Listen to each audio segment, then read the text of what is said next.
ఢిల్లీలో ఒక emergency meeting అండి.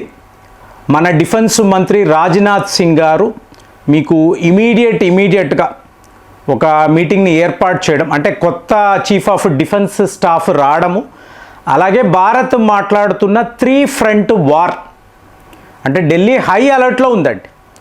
మరి ఒక యుద్ధము అనేది ప్రస్తుతము వెస్ట్ బెంగాల్ నుంచి ఉత్తరప్రదేశ్ సంబాల్ దాకా కూడా మీకు ఎలాంటి వార్తలు వస్తున్నాయంటే అసలు మొత్తం కదిలిపోతుందండి. మొత్తము రాజకీయాలు వేరే లెవెల్లో జరిగాయి.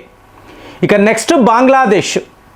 సో ఇవాళ 7 సిస్టర్ స్టేట్స్ అంటాం చూసారా, అస్సాం నుంచి త్రిపుర దాకా కూడా ఇండియన్ ఆర్మీ హై అలర్ట్లో పెట్టేశారు. మీకు ఎక్కడికక్కడ సైన్యం అండి. సో డివిజన్స్ని ఓపెన్ చేసేసారు, ట్రూప్స్ మీకు ఇలాగ యుద్ధ వాహనాలు పూర్తిగా చెప్తున్నాక హై అలర్ట్లో పెట్టేశారు. ఇక ఇటువైపు పాకిస్తాన్, చైనా. సో వీళ్ళతో ఎప్పుడూ ఉండే పోరే కదా, ఎందుకంటే పాకిస్తాన్ వైపు ఈ నీరు వాటర్ వార్ అని చెప్పి మాట్లాడుతున్నాం. దానికి సంబంధించి వాళ్ళు కూడా పెద్ద లెవెల్లో ఏదో ఒకటి చెయ్యాలి భారత్లో.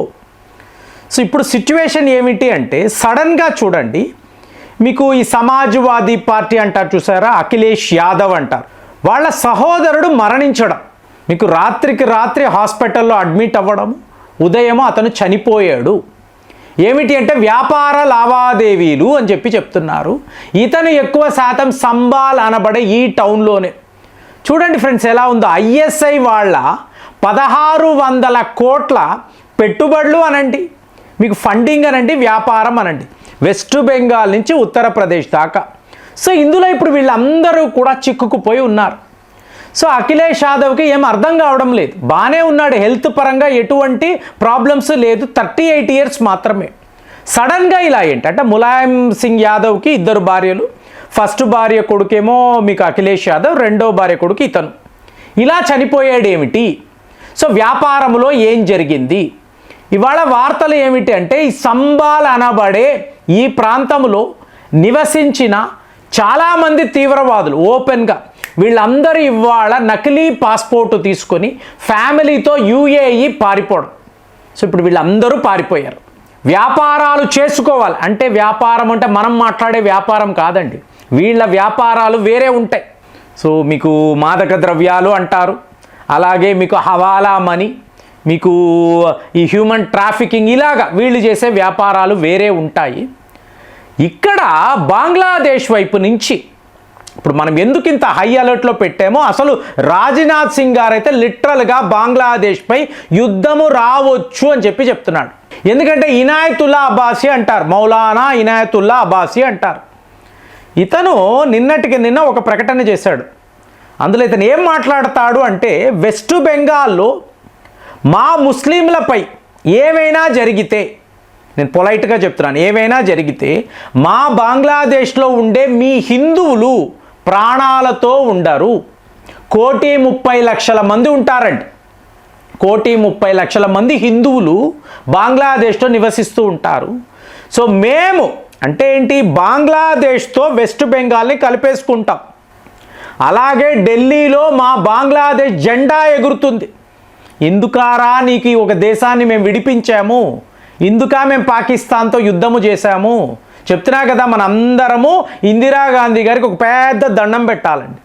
వాడు బంగ్లాదేశ్ జెండాని ఢిల్లీలో ఎగరవేస్తాడంట, వెస్ట్ బెంగాల్ని బంగ్లాదేశ్తో కలిపేసుకుంటాడంట. అక్కడ ఒక ప్రధాని, ఆవిడే మమతా దీది. బాగుందా? సో ఇప్పుడు మనము ఒకవేళ హిందువులను కాపాడుకోవాలండి, మనం విడి ప్రాంతాలు అని మాట్లాడుతున్నాం. ఇదంతా చెయ్యాలండి. మనము ఈ ప్రపంచ దేశాలు అమెరికా, రష్యా, పాకిస్తాన్, చైనా ఇదంతా కాదండి. ఇజ్రాయెల్ వాళ్ళ మోడల్ ఏమిటి? సో వాళ్ళకి గ్రేటర్ ఇజ్రాయెల్ కావాలి. ఒకప్పుడు వాళ్ళ పవిత్ర గ్రంథంలో ఈ ప్రాంతాలంతా కూడా ఇజ్రాయెల్కి చెందినవే. సో ఇవాళ వీళ్ళు వచ్చి ఆక్రమించుకున్నారు, వీళ్ళని తరిమేయండి. సో వాళ్ళకి వాళ్ళ మత గ్రంథంలో ఉండొచ్చు, కానీ ఇక్కడ రియాలిటీ కదా, పాకిస్తాన్ అనబడే దేశమే లేదు కదండి, మీరు కదా సృష్టించారు. ఇవాళ వాళ్ళ వల్ల ఎన్ని ఇబ్బందులు. అదే పాకిస్తాన్ని మీరు పూర్తిగా స్వాధీనం చేసేసుకున్నారు అనుకోండి, ఈ అసీం మునీర్ లాంటి వాళ్ళు తరిమేశారు అనుకోండి, ఎక్కడో అమెరికానో యూరోపో పారిపోతాడు. అప్పుడు ఈ ప్రాబ్లం రాదు కదా, సరిహద్దుల గొడవలు ఉండవు కదా. సరే పాకిస్తాన్ అణుశక్తి కలిగిన దేశము, అమెరికా సపోర్టు, చైనా సపోర్టు, ఇవన్నీ మాట్లాడతాం. మరి బంగ్లాదేశ్ ఏంటండి? సో షేక్ హసీనా ఉన్నంతకాలం బాగానే ఉన్నారు కదా, మహమ్మద్ యూనస్ రావడము రెచ్చిపోయాడు కదా, అప్పుడే వేసేయాల్సింది. సో ఇవాళ కూడా ఏం కాదు, ఎందుకంటే వాళ్ళ పార్లమెంట్లో మాట్లాడుతున్నారండి. ఒక ముస్లింకి ఏమైనా అయితే హిందువుల యొక్క ప్రాణాలు తీస్తారా? అలా జరుగుతుందా ఒక డెమోక్రటిక్ కంట్రీలో? ఇప్పుడు ఈ తారిక్ రెహమాన్ అనబడే ప్రధానమంత్రి ఉన్నాడు చూసారా, అతనంటే వీళ్ళకి అసలు ఇష్టమే లేదండి. మహమ్మద్ యూనస్ ఉన్నంత కాలము చక్కగా తీవ్రవాదులు ఎక్కడెక్కడ ఉన్నారో వాళ్ళందరినీ కూడా సంఘటితము చేశాము, గ్రూపులు ఏర్పాటు చేశాము, అమెరికా పాకిస్తాన్ నుంచి ఫండింగ్ వచ్చింది, అంతా బాగుంది కదా, శుభ్రంగా మేము తీవ్రవాదులను పెంచి పోషించాం కదా. ఇప్పుడు సడన్గా వెస్ట్ బెంగాల్లో ఈ బీజేపీ ప్రభుత్వం ఏంటి, ఈ సువేందా అధికారి ఏంటి, ఇతను ఇవాళ వీళ్ళందరినీ తరిమి వేయడం ఏంటి? ఫ్రెండ్స్, 10 రోజులు కాలేదండి, ఇప్పటికి దగ్గర 5 లక్షల మంది బంగ్లాదేశ్ వాళ్ళు పారిపోయినట్టుగా వార్తలు. ఎటు పారిపోయారో తరువాత, కానీ మేము వెస్ట్ బెంగాల్లో ఇలాగ నేరగాళ్ళలాగా ఇక బతకలేము, సో వీళ్ళని వాళ్ళని దోచుకొని ఉండలేము. భయం వచ్చిందా? మరి అలాంటి భయము మీరు బంగ్లాదేశ్ ప్రభుత్వానికే కలిగించాలి. ఎందుకంటే తారిక్ రెహమాన్ ఏమంటాడు, డెమోక్రటికలీ ఎలక్టెడ్ గవర్నమెంట్ నాది, ప్రజలు నాకు ఓటు వేశారు. కానీ వీధుల్లో తిరుగుతున్న రౌడీలు ఏమిటి, ఈ మాఫియా ఏంటి, ఈ తీవ్రవాదం ఏంటి, జమాత్ ఇస్లామీ, వీళ్ళు ఇంతలా రెచ్చిపోయి అనేమంటాడు, మన మదరసాసులో మీకు ఆయుధాలు కావాలి, మదరసాస్ మిలిటరీ బేసెస్ లాగా తయారవ్వాలి, మన యువకులంతా ఆయుధాలు పట్టుకొని భారత్పై యుద్ధము ప్రకటించాలి, ఢిల్లీలో మన జెండాను ఎగరవేయాలి, అప్పుడు వీళ్ళకి తెలుస్తుంది మన సత్తా ఏమిటో అని మాట్లాడుతూ ఉంటే, ఇప్పుడు మళ్ళీ మనం ఏం చేయాలి, అన్నోన్ గన్మ్యాన్ని తీసుకురావాలి. పాకిస్తాన్లో తిరుగుతున్నారు, అయ్యా బాబు రండి, బంగ్లాదేశ్లో కొంతమంది ఓవర్ యాక్షన్ చేస్తున్నారు, వాళ్ళు ఈ భూమి మీద ఉండి ఏ ఉపయోగము లేదు. ఇప్పుడు ఈ మౌలానాలు అనేవాళ్ళు ఇప్పుడు ఇండియాలోనూ ఉంటారండి, వాళ్ళు మత పెద్దలు, ఖురాన్లో ఏం చెప్పబడిందో ఆ పిల్లలకి చెప్తారు, అంతా మామూలుగా ఉంటుంది.